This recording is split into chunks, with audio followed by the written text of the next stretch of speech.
Hello दोस्तों, मैं सुशील एक बार फिर आपका स्वागत करता हूं आपके अपने YouTube channel the rapid classes में। हम जो पढ़ रहे हैं वो 12th क्लास की फीस के अंदर प्रकाशिकी नाम की यूनिट को कवर कर रहे हैं, जिसका इंग्लिश में नाम होता है रे ऑप्टिक्स। आज की इस वीडियो में क्या पढ़ने वाले भाई, आज की वीडियो में हम कवर करेंगे प्रकाश का अपवर्तन। आज हम डिटेल में जानेंगे कि प्रकाश का अपवर्तन कैसे होता है, प्रकाश के अपवर्तन होने के लिए क्या क्या संभावनाएं हैं, उन सब चीज़ों के बारे में बात करेंगे। आओ शुरू करते हैं प्रकाश का अपवर्तन। देखो, प्रकाश का अपवर्तन समझने के लिए तुमने प्रकाश के बारे में एक गुण को पढ़ा होगा कि प्रकाश हमेशा सीधी रेखा में चलता है। ये सब प्रकाश का अपवर्तन होने के लिए विशेष जानकारी है कि प्रकाश हमेशा सीधी रेखा में चलता है। ये हमें बचपन से सिखाया गया। प्रकाश हमेशा क्या चलता है? सीधी रेखा में। सीधी रेखा में प्रकाश हमेशा कहाँ चलता है? सीधी रेखा में चलता है। इस बात को समझने के लिए प्रकाश का अपवर्तन क्या होता है, ये बात भी तुम्हारे जहन में होनी चाहिए, जिससे हम जब चीज़ों को समझावे तो चीज़ें ज़्यादा क्लियर हो। क्या होता है भाई इसके अंदर? मान लो ये वायु है और वायु से आगे जाकर थोड़े यहाँ कांच की प्लेट है, यानी यहाँ से जो स्टार्ट होता है वो कांच स्टार्ट होता है। कोई प्रकाश की किरण इधर से आ रही है सीधी चलकर, ये सीधी रेखा में चल के आ रही प्रकाश की किरण। जब ये प्रकाश की किरण वायु से कांच में प्रवेश करेगी तो ये सीधी नहीं जानेगी, यानी जिस रास्ते पर पहले आ जानी चाहिए थी उस रास्ते पर नहीं जानेगी। अपने पहले वाले रास्ते थोड़ा सा विचलित हो जाएगी, भटक जाएगी। यानी जब पहले वायु में चल रही थी सीधी रेखा में चल रही थी, उसी रास्ते पर इसको सीधा जाना चाहिए था, क्योंकि वायु से कांच में चली गई। वायु से कांच में चली गई तो ये अपने रास्ते से डाइवर्ट होगी, अपने रास्ते थोड़ा सा हटेगी। इसी डाइवर्ट होने का मतलब ही होता है प्रकाश का अपवर्तन। लेकिन ये कब हुआ? ये तब हुआ जब प्रकाश की किरण वायु से कांच में गई। या मैं इसके बाद अगर एग्जांपल दूं, अगर कांच से फिर जल में चली गई तो अगर ये कांच मार दी ऐसे करके, जाना इसको सीधा चाहिए था लेकिन ये सीधी नहीं गई, ये अपने रास्ते थोड़ा सा डाइवर्ट होगी।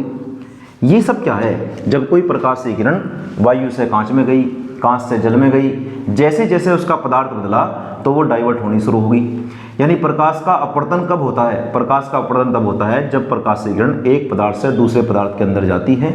यहाँ हम पदार्थ को इसकी भाषा में माध्यम कहते हैं। यहाँ हम पदार्थ को क्या कहते हैं? माध्यम। मान लो ये पहला माध्यम है, ये क्या है? दूसरा माध्यम। जब प्रकाश की किरण एक माध्यम से दूसरे माध्यम में जाती है तो वो अपने पहले वाले रास्ते को छोड़कर थोड़ा सा विचलित हो जाती है। इसी घटना को हम प्रकाश का अपवर्तन कहते हैं। मैं कहना चाह रहा था कि प्रकाश हमेशा सीधी रेखा में चलता है, लेकिन वो तभी तक चलता है जब तक उसका माध्यम ना बदले। यदि वो एक माध्यम से दूसरे माध्यम में प्रवेश करेगा तब उसको अपने पहले वाले मार्ग से थोड़ा सा विचलित होना पड़ेगा। इस विचलित होने का नाम ही प्रकाश का अपवर्तन है। मैं समझता हूँ बात क्लियर हुई होगी कि प्रकाश का अपवर्तन केवल तभी होता है जब माध्यम चेंज होता है।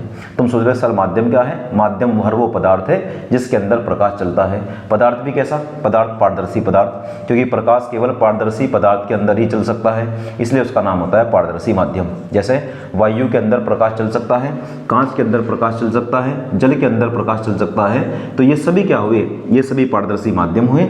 जब एक पारदर्शी माध्यम से प्रकाश दूसरे पारदर्शी माध्यम में प्रवेश करता है तो वो अपने पहले वाले रास्ते को छोड़ देता है। इसी घटना को हम प्रकाश का अपवर्तन कहते हैं।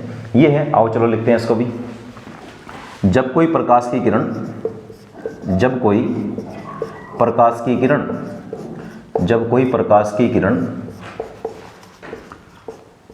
एक पारदर्शी माध्यम से किसी दूसरे पारदर्शी माध्यम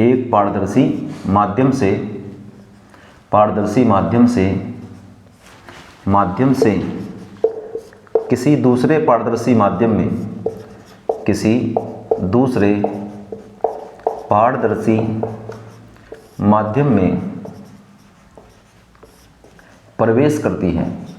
जब कोई प्रकाश की किरण एक पारदर्शी माध्यम से किसी दूसरे पारदर्शी माध्यम में प्रवेश करती है तो वह अपने ऋजु रेखीय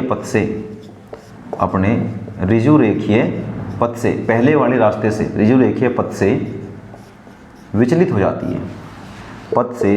विचलित हो जाती है अर्थात मुड़ जाती है, विचलित हो जाती है।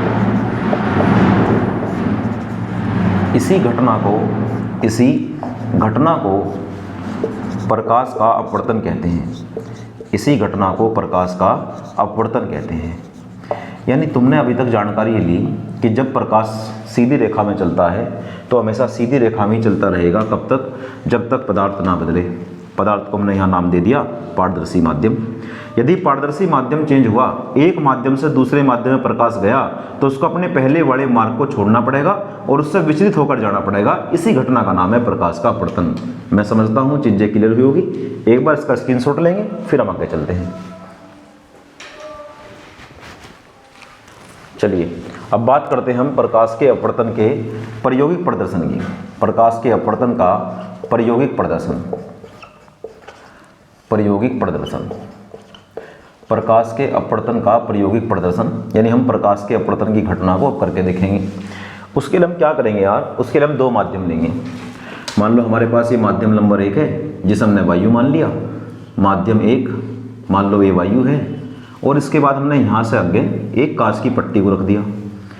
कांच की पट्टी को रख दिया, ये अंदर कांच है। जो कांच जो हमारा बना वो बना माध्यम 2, माध्यम 2। क्योंकि हमने अभी थोड़ी देर पहले जाना है कि प्रकाश का अपवर्तन केवल तभी हो सकता है जब प्रकाश एक माध्यम से दूसरे माध्यम में जाता है। माध्यम क्या है भाई? माध्यम वो पदार्थ है जिसके अंदर प्रकाश चलता है। प्रकाश किसके अंदर चलता है? पारदर्शी माध्यम के अंदर चलता है। अगर कोई अपारदर्शी माध्यम हो तो उससे टकरा के वापस लौट जाता है। वो घटना हमने तुम्हें पहले पढ़ाई थी, उसका नाम था परावर्तन। आज हम जो बात कर रहे हैं वो अपवर्तन की बात करेंगे। उसके लिए सबसे बेसिक फॉर्मेलिटी तुम्हारे सामने ये रही कि जब तक तुम्हारे पास दो माध्यम नहीं होंगे, माध्यम का एक जोड़ा नहीं होगा, तब तक प्रकाश के अपवर्तन होने की संभावना नहीं है। इसके बाद तुमने एक बात काउंट करी होगी कि यहाँ पर ऊपर यहाँ से लेकर यहाँ तक माध्यम 1 है। जैसे हम इस वाले लाइन पर आते हैं तो इसके बाद हमारे यहाँ से माध्यम नंबर 2 शुरू होता है। इसका मतलब ये एक सीमा पृष्ठ है। अगर तुम इस पृष्ठ से ऊपर की बात करोगे तो माध्यम नंबर 1 है, अगर पृष्ठ से नीचे की बात करोगे तो माध्यम नंबर 2 है। यानी ये एक ऐसी सीमा है जो दो माध्यम को अलग अलग करती है। इसको हम सीमा पृष्ठ भी कह सकते हैं, सीमा पृष्ठ। इसका एक अदर नाम और होता है, या इसका नाम होता है अपवर्तक पृष्ठ। अपवर्तक पृष्ठ तो क्या होता है भाई? सीमा पृष्ठ, अपवर्तक पृष्ठ। दो माध्यमों को अलग अलग करने वाले पृष्ठ को हम अपवर्तक पृष्ठ या सीमा पृष्ठ कहते हैं। या ऐसा पढ़ेंगे कि एक ऐसा पृष्ठ जिसके एक तरफ माध्यम 1 तथा दूसरी तरफ माध्यम 2 होता है, ऐसे पृष्ठ को हम अपवर्तक पृष्ठ या फिर सीमा पृष्ठ कहते हैं। एक बात हमें पता लगी कि अपवर्तक पृष्ठ क्या होता है। अपवर्तक पृष्ठ जो मैं तुम्हें बताता रहूँगा उसको हम साथ के साथ डेफिनेशन के रूप में लिखते चलेंगे, चीज़ें आसान लगेगी। क्या है भाई? दो माध्यमों को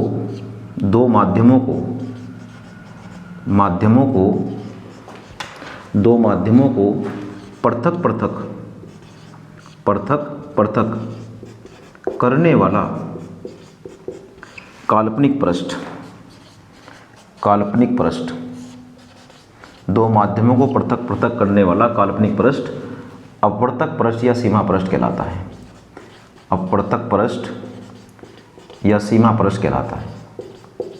एक बात, अभी तक हमने बात करी अपवर्तक पृष्ठ क्या होता है। अपवर्तक पृष्ठ की जानकारी होने के बाद हमें पता लगता है कि अपवर्तक पृष्ठ ऐसा पृष्ठ है जिसके वन साइड माध्यम 1 है, दूसरी साइड माध्यम 2 है। क्योंकि हमें पता लगा था थोड़ी देर पहले कि भाई साहब प्रकाश का अपवर्तन होने के लिए दो माध्यमों का होना जरूरी है। आगे चलते हैं। अब हम क्या करेंगे, इस अपवर्तक पृष्ठ के ऊपर एक काल्पनिक रेखा खींचेंगे जो रियल में नहीं है, बस हमने केवल मान ली, इसलिए इसका नाम है काल्पनिक रेखा। ये काल्पनिक रेखा क्या है? इस काल्पनिक रेखा में खास बात यह है मेरे भाई कि ये पृष्ठ के साथ 90 डिग्री का कोण बनाती है, अर्थात लंब होती है। इस अपवर्तक पृष्ठ पर खींची गई काल्पनिक रेखा जो अपवर्तक पृष्ठ पर लंब होती है, इसी को बोलते हैं अभिलंब। इसी का नाम होता है अभिलंब। तो हमने क्या करा, अभिलंब खींच लिया। अपवर्तक पृष्ठ पर खींची गई काल्पनिक रेखा जो अपवर्तक पृष्ठ पर लंब होती है, उसी का नाम है अभिलंब। तो अब इसको भी लिखते हैं। क्या है भाई अभिलंब? अभिलंब अपवर्तक पृष्ठ पर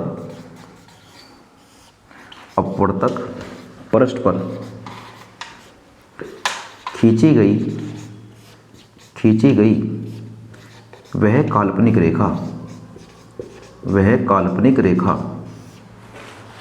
वह काल्पनिक रेखा जो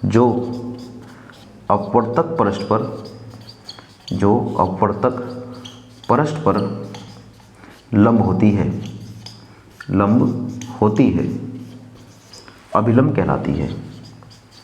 अभिलंब कहलाती है। अभी तक हमने दो बात जान ली, अपवर्तक पृष्ठ क्या है और अभिलंब क्या है। अब क्या करेंगे भाई, इसके ऊपर यहाँ से एक किरण को डाल देंगे। ये पर्टिकुलर इस पॉइंट पर पड़ती है। अभी मैं इस पॉइंट का नाम लिखता हूँ, इसका नाम है आपतन बिंदु। आपतन बिंदु। ये जो किरण आकर पड़ी, आकर पड़ने वाली किरण का नाम होता है आपतित किरण। आपतित किरण, क्योंकि वो आकर पड़ी इसलिए इसका नाम हुआ आपतित किरण। ये कहाँ पर आकर पड़ी, अपवर्तक पृष्ठ के आपतन बिंदु पर आकर पड़ने वाली किरण को आपतित किरण कहते हैं। एक बार फिर देखेंगे, अपवर्तक पृष्ठ के आपतन बिंदु पर आकर पड़ने वाली किरण को आपतित किरण कहते हैं। इसको भी लिखते हैं आपतित किरण। आपतित किरण क्या है भाई, अपवर्तक पृष्ठ के, अपवर्तक पृष्ठ के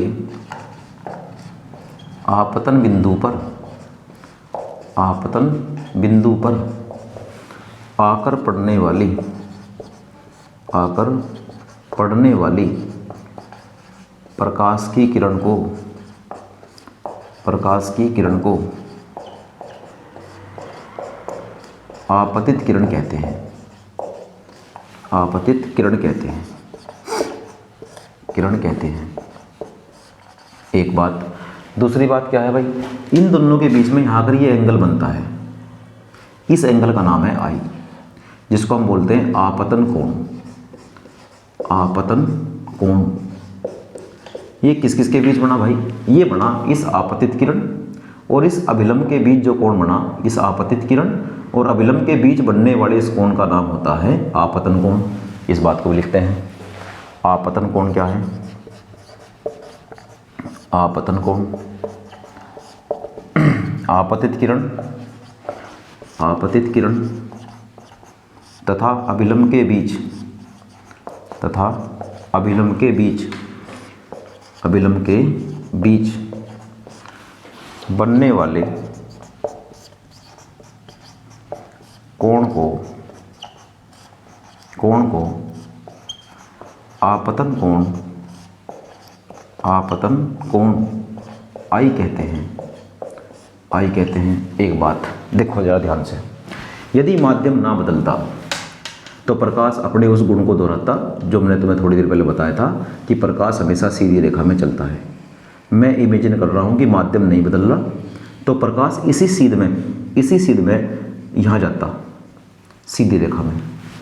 क्योंकि माध्यम बदल चुका तो प्रकाश अपने रास्ते से थोड़ा सा विचलित होगा, तो जब उस रास्ते पर न जाकर इस रास्ते पर जाएगा, अपनी जगह से थोड़ा सा विचलित हो गया, इसी का नाम होता है अपवर्तन। जो अपवर्तन के बाद किरण मिलती है इसका नाम होता है अपवर्तित किरण। अपवर्तित किरण। ये किरण क्या है भाई, आपतन बिंदु से दूसरे माध्यम में जाने वाली किरण को अपवर्तित किरण कहते हैं। आपतन बिंदु से, आपतन बिंदु से परिभाषा लिखते हैं इसकी। अपवर्तित किरण क्या होती है भाई, आपतन बिंदु से, आपतन बिंदु से दूसरे माध्यम में, दूसरे माध्यम में जाने वाली किरण, जाने वाली किरण अपवर्तित किरण कहलाती है। अपवर्तित किरण कहलाती है। अपवर्तित किरण कहलाती है। ओके, आगे चलते हैं। जो ये अपवर्तित किरण है हमारी और अभिलंब के बीच में एक कोण बनता है, इस कोण का नाम है आर, जिसको बोलते हैं अपवर्तन कोण। अपवर्तन कोण, इसका नाम है अपवर्तन कोण। इसको भी लिखते हैं। किसके बीच बना है भाई, एक तो ये अपवर्तित किरण और एक अभिलंब। अपवर्तित किरण तथा अभिलंब के बीच बने कोण को अपवर्तन कोण आर कहते हैं। अपवर्तन कोण, अपवर्तन कोण। अपवर्तित किरण, अपवर्तित किरण तथा अभिलंब के बीच बने कोण को, अभिलंब के बीच बने कोण को, बने कोण को अपवर्तन कोण, अपवर्तन कोण आर कहते हैं। आर कहते हैं। लास्ट जो बचता है हमारे पास ये आपतन बिंदु है। तुमने आपतन बिंदु के बारे में देखा होगा कि जहाँ पर आपतित किरण, अभिलंब और अपवर्तित किरण तीनों मिलते हैं उसी पॉइंट को हम आपतन बिंदु कहते हैं। जहाँ पर आपतित किरण, अभिलंब और अपवर्तित किरण तीनों मिलते हैं उसी पॉइंट को हम आपतन बिंदु कहते हैं। इस बात को भी लिखते हैं।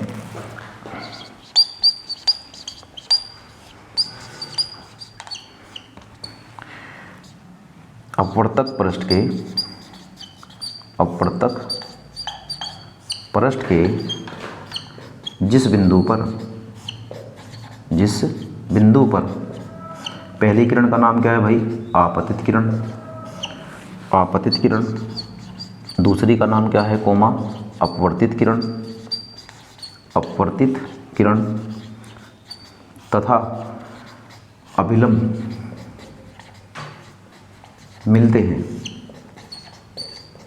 मिलते हैं उसी बिंदु को, उसी को आपतन बिंदु कहते हैं। आपतन बिंदु कहते हैं। अभी तक हमने जाना कि प्रकाश का अपवर्तन क्या होता है और प्रकाश के अपवर्तन का प्रायोगिक प्रदर्शन क्या होता है, यानी कैसे प्रकाश के अपवर्तन को करते हैं। जो किरण आती है उसका नाम क्या है, जो डाइवर्ट होकर दूसरे माध्यम में जाती है उसका नाम क्या है। तमाम तरह की चीज़ें हमने जानने का प्रयास करा। मैंने डायग्राम के साथ चीज़ों को एक एक करके बताया। मुझे लगता है बातें समझ में आ रही होगी। एक बार इसका स्क्रीनशॉट लेंगे फिर हम आगे चलते हैं।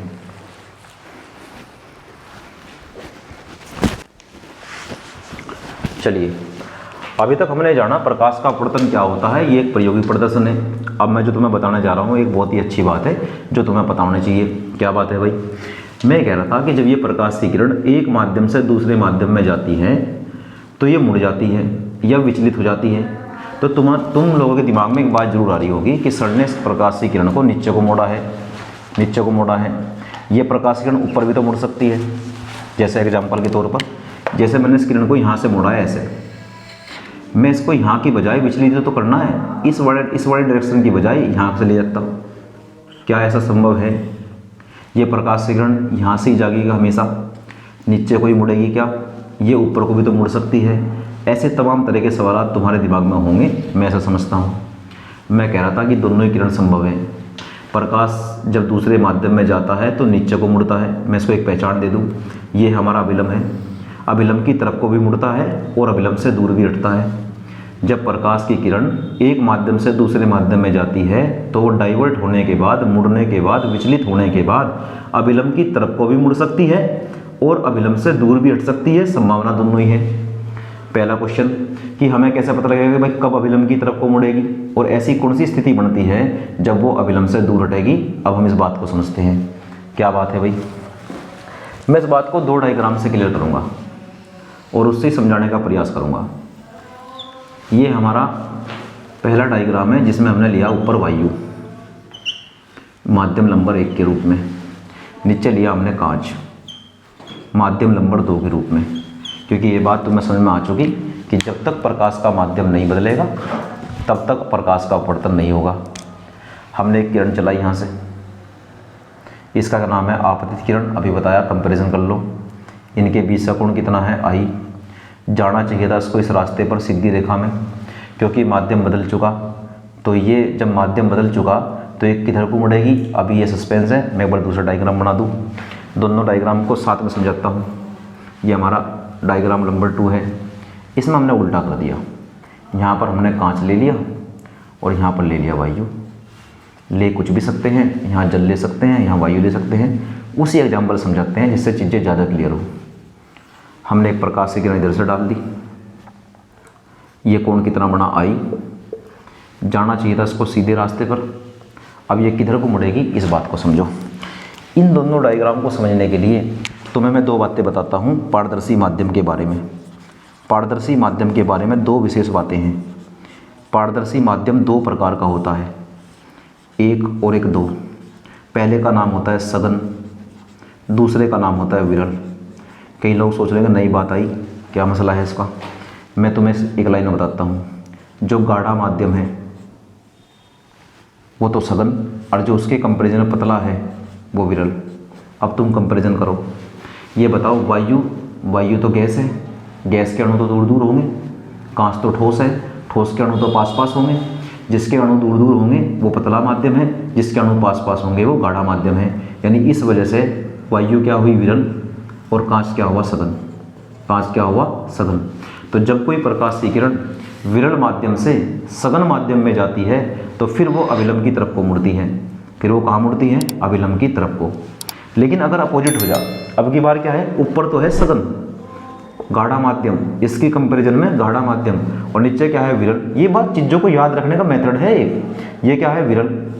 अब की बार क्या हो रहा, अब की बार सघन से विरल में जा रही, किसी गाढ़े माध्यम से पतले में जा रही, तो उस केस में क्या होगा, उस केस में प्रकाश की किरण अभिलंब से दूर हटेगी, अभिलंब से दूर हटेगी। ये थे 2 पॉइंट हमारे जो हमें जानने चाहिए कि यदि प्रकाश की किरण विरल से सघन में जाती है तो यार वो अभिलंब की तरफ को मुड़ती है, और जब सघन से विरल में जाती है तो अभिलंब से दूर हटती है। मैं समझता हूँ ये बात अच्छी तरह से क्लियर हुई होगी। एक स्क्रीनशॉट लेंगे और चीज़ों को लिखने का प्रयास करेंगे, फिर हम आगे चलते हैं। चलिए, अभी तक हमने बात करी प्रकाश के अपवर्तन के बारे में। प्रकाश के अपवर्तन का प्रयोगी प्रदर्शन देखा, तमाम तरह की परिभाषा बताई, ये भी बताने का प्रयास करा कि कब प्रकाश की किरण नीचे को मुड़ती है और कब प्रकाश की किरण अभिलंब से दूर हटती है। ये तमाम तरह की बातें हो चुकी। अब हम जो बात करेंगे, हम बात करेंगे अपवर्तन के नियम के बारे में। अपवर्तन के नियम, अपवर्तन के नियम। अपवर्तन के 2 नियम हैं, एक तो पहला नियम, एक दूसरा नियम। पहला नियम तो पहला नियम है, दूसरे नियम को हम जानते हैं स्नेल के नियम के बारे में, उससे हम बाद में बात करेंगे, पहले इसको समझते हैं। क्या है भाई पहला नियम? पहला नियम कहता है कि ये किरण समझो, इस किरण का नाम है भाई आपतित किरण। एक किरण ये भी है, इसका नाम है अपवर्तित किरण, अपवर्तित किरण। और ये जो रेखा है इसका नाम है अभिलंब। आपतित किरण, अपवर्तित किरण और अभिलंब तीनों एक ही तल में होते हैं। आपतित किरण, आपतित किरण कोमा अपवर्तित किरण, अपवर्तित किरण तथा अभिलंब, तथा अभिलंब, अभिलंब तीनों एक ही तल में होते हैं, एक ही तल में होते हैं, तल में होते हैं। मतलब ये है कि प्रकाश सीधा अपना इधर से डाला, ये कांच की प्लेट है तो प्रकाश के अंदर ही प्रवेश करेगा, यानी ये बोर्ड है, तल है, इसमें लग के प्रकाश जाएगा।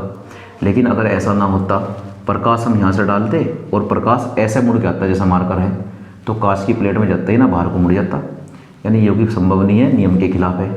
नियम क्या कहता है, प्रकाश अंदर ही प्रवेश करेगा, जिस तल में आया उसी तल के अंदर प्रवेश करेगा। तो यानी तीनों चीज़ें कहाँ होती है, एक ही तल में होती है। बात करते हैं दूसरे नियम की। जो प्रकाश का अपवर्तन का दूसरा नियम है उसका नाम होता है स्नेल का नियम। स्नेल का नियम, स्नेल का नियम क्या कहता है भाई? स्नेल का नियम कहता है ये 2 बातें। इन्होंने कहा कि एक तो होता है आई और एक होता है आर।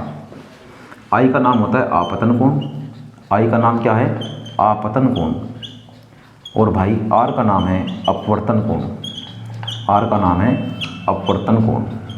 ये 2 कोण हमारे पास है। स्नेल क्या कहता है भाई कि इन दोनों कोणों की निकाल लो जया, जया को बोलते हैं साइन। आपतन कोण की जया बोले तो साइन आई, अपवर्तन कोण की जया मतलब साइन आर। आपतन कोण की जया साइन आई, अपवर्तन कोण की जया साइन आर। इन दोनों का अनुपात निकल ला, साइन आई और साइन आर का क्या निकल ला, अनुपात। ये अनुपात एक नियत राशि आया, मतलब आई के मान को बदलता गया तो आर के मान उसके अनुसार बदले कि इन दोनों वैल्यू को भाग देने के बाद जो मिला वो पहले जितना ही मिला। एक बार फिर समझो, आई की यहाँ पर मान लो आई की वैल्यू 60 है, यहाँ पर आर की वैल्यू मान लो 30 है। इस केस में उसने साइन आई बटे साइन आर निकाला और उसके बाद जो वैल्यू मिली, अगले केस में जैसे ऊपर वाले एंगल को 65 करा तो नीचे वाला एंगल ऑटोमेटिकली इतना बढ़ा कि जब हमने उसके लिए साइन आई और साइन आर निकाल ले तो वो भी कटने के बाद वही आया जो पहले वैल्यू आई थी। यानी साइन आई और साइन आर का अनुपात क्या रहता है, नियत रहता है। ये बात बताई स्नेल ने। लेकिन साइन आई तथा साइन आर का अनुपात केवल तभी तक नियत रहता है, उसके लिए 2 शर्तें हैं। पहली शर्त, जिस प्रकाश को लेकर तुम प्रयोग करते हो उसमें कलर होते हैं, तो तुम्हें प्रकाश का जो रंग है इसको नहीं बदलना। ऐसा नहीं है कि पहले हरे रंग का प्रकाश यहाँ डाला और काउंट करा, 60 डिग्री 30 डिग्री पर वैल्यू आई, उसके बाद ऐसा नहीं पीले रंग को तुम बढ़ाओ तो उसके अनुसार वही वैल्यू आए जो पहले थी, यानी प्रकाश का रंग नहीं बदलना है। ये नियम तभी तक फॉलो होगा जब तक प्रकाश किरण का रंग ना बदले। क्या लिखना है?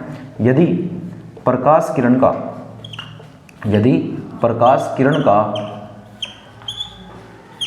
रंग ना बदले, यानी प्रकाश किरण का रंग मत बदलो। एक बात। दूसरी बात क्या है, तुमने पहले वायु से कांच में प्रवेश कराई थी तो प्रयोग इसको लेकर करते रहो। कांच एक कैसा, वायु कैसा माध्यम है? विरल। कांच कैसा माध्यम है? सघन। तो विरल और सघन का जोड़ा ये भी है। लेकिन यदि तुम जल से कांच में प्रवेश कराते हो, जल से कांच में, तो उस समय वो भी विरल और सघन ही है। लेकिन तुम्हें विरल और सघन का जो जोड़ा लेकर चलना है वही लेकर चलना है जो पहले केस में लिया था। मतलब पहले केस में तुमने प्रकाश को 60 पे डाला, 30 पर डाइवर्ट हुआ, एग्जाम्पल है। अगले केस में ये माध्यम मत बदलो, उसी में प्रयोग करते रहो। वायु से कांच में जाओ, वायु से कांच में जाओ, एंगल बढ़ाते जाओ, और साइन आई बटे साइन आर का जब अनुपात निकाल लोगे तो नियत आएगा। यानी यदि प्रकाश की किरण का रंग ना बदले और माध्यम का जोड़ा भी ना बदले, और माध्यम का जोड़ा भी ना बदले, यानी यदि प्रकाश किरण का रंग ना बदले और माध्यम का जोड़ा भी ना बदले, तो फिर ये बात ठीक होती है क्या? आपतन कोण की जया साइन आई, अपवर्तन कोण की जया साइन आर का अनुपात नियत रहता है। आपतन कोण की जया साइन आई और अपवर्तन कोण की जया साइन आर का अनुपात नियत रहता है। ये बात लिखते हैं। ये तभी संभव है जब ये दो बात क्लियर होगी। यदि प्रकाश किरण का रंग ना बदले और माध्यम का जोड़ा भी ना बदले, तो आपतन कोण की जया साइन आई तथा अपवर्तन कोण की जया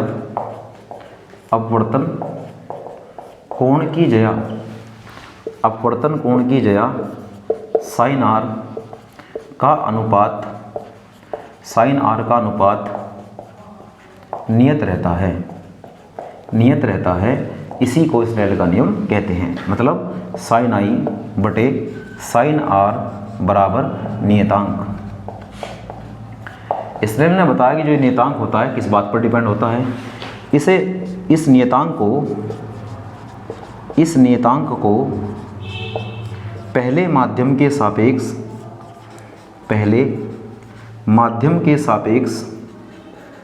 इस नियतांक को पहले माध्यम के सापेक्ष दूसरे माध्यम का अपवर्तनांक कहते हैं। अपवर्तनांक, ये बहुत ही इंपॉर्टेंट शब्द है, अपवर्तनांक कहते हैं। लिखते कैसे है भाई? इसको लिखते हैं 1n2, मतलब पहले के सापेक्ष दूसरे माध्यम का अपवर्तनांक। तो क्या बन जाएगा फॉर्मूला बनेगा साइन आई बटे में साइन आर बराबर 1n2। हमने बताया अपवर्तन के दो नियम होते हैं, एक नियम ये और एक नियम स्नेल का नियम। ये अपवर्तन का दूसरा नियम भी कहलाता है और वैसे नाम से ही होता है स्नेल का नियम। इसका स्क्रीनशॉट लेंगे फिर आगे चलते हैं।